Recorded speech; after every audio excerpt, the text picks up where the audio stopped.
مسجد کی وقف زمین میں مدرسہ بنانا۔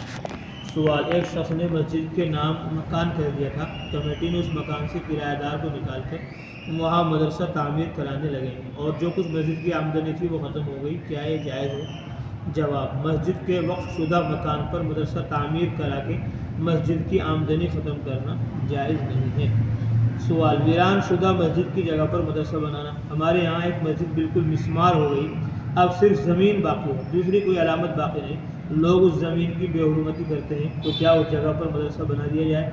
جواب: مسجد کی زمین پر عمارت رہے یا نہ رہے، وہ جگہ قیامت تک کے لیے مسجد کے حکم میں رہے گی، لہذا اس کا ادب و احترام اور تعظیم و تکریم واجب ہے اور بے حرمتی حرام ہے، اور جب تک مدرسے کا انتظام نہ ہو جماعت خانہ چھوڑ کر کسی اور جگہ بچوں کو تعلیم دی جا سکتی ہے۔ اگر مسجد تعمیر نہ کر سکتے ہوں تو کم از کم 4 دیواری بنا کر اس کا احاطہ کر لیا جائے تاکہ مسجد کی بے حرمتی نہ ہو، ورنہ آس پاس کے سب مسلمان گنہگار ہوں گے اور اس کی وجہ سے کسی آفت میں مبتلا ہونے کا اندیشہ ہے۔ مسجد کی جگہ میں مدرسہ بنانے کی شرعاً اجازت نہیں ہے۔ مسجد میں امام کے لیے کمرہ بنانا۔ امام وغیرہ کے لیے مسجد میں کمرہ بنانا مسجد ہی کی ضروریات میں داخل ہے، جیسے غسل خانہ وغیرہ مسجد کی ضروریات میں داخل ہے۔ مسجد کی چھت پر امام کے لیے کمرہ بنانا۔ ایک مسجد 3 منزل ہے، اس میں امام مؤذن کے رہنے کی کوئی جگہ نہیں ہے، نیز مسجد کے احاطے میں بھی کوئی ایسی جگہ نہیں ہے کہ کمرہ بنا سکے، تو کیا مسجد کی چھت پر امام کے لیے کمرہ یا دینی مدرسہ و رہائش گاہ طلبہ بنانا جائز ہے یا نہیں؟ جواب: اجازت نہیں ہے، اور مسجد کی چھت پر مسافر خانہ بنانے کی بھی اجازت نہیں ہے۔ مسجد کی چھت پر امام صاحب کے لیے کمرہ بنانا جائز نہیں ہے۔ ہاں، غسل خانہ، وضو خانہ، استنجا خانہ وغیرہ جو خارج مسجد یعنی فنائے مسجد کے درجے کی عمارت ہو، اس کی چھت پر امام صاحب کے لیے کمرہ بنایا جا سکتا ہے۔ اس لیے جو جگہ ایک مرتبہ عین مسجد ہو جاتی ہے، یعنی محض نماز و ذکر وغیرہ عبادت خالصہ محضہ کے لیے ہے، وہ قیامت تک کے لیے تحت الثری سے لے کر عنان سما تک مسجد ہو جاتی ہے۔ امام کا مع اہل و عیال احاطہ مسجد میں رہنا۔ احاطہ مسجد میں امام و مؤذن کے لیے کمرہ بنا ہو تو اس میں امام مؤذن کا رہنا درست ہے، لیکن بچوں کے ساتھ رہنے میں عموماً بے پردگی ہوتی ہے، استنجے کی جگہ الگ نہیں ہوتی اور بچوں کے شور و شغب کی وجہ سے نمازیوں کو تکلیف اور حرج بھی ہوگا، اس لیے ممنوع ہوگا۔ اگر یہ خرابیاں نہ ہوں تو جائز ہے۔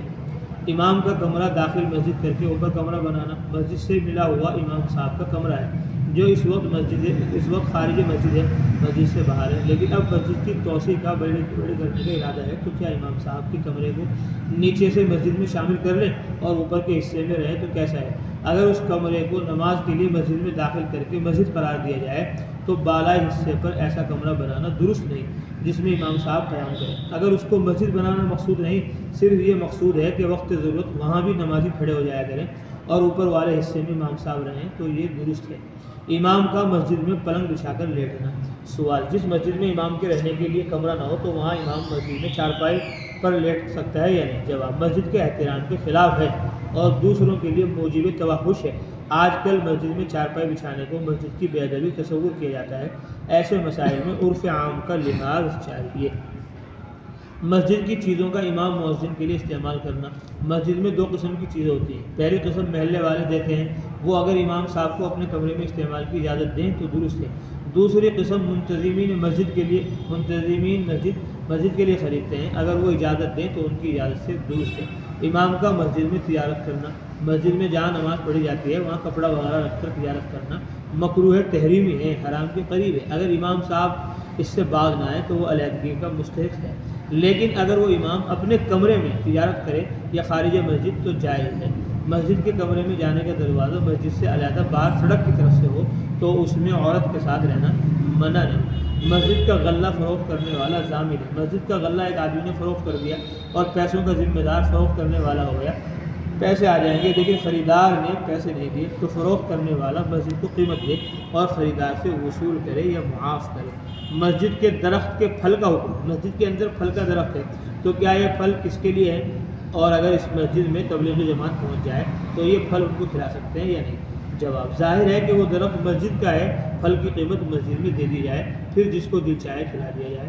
اگر درخت لگانے والے نے عام نمازیوں کے لیے لگایا ہے تو سب کے لیے جائز ہوگا۔ مسجد کے بالائی منزل پر سفرا کا قیام کرنا۔ مسجد شرعی اور اس کے اوپر کا حصہ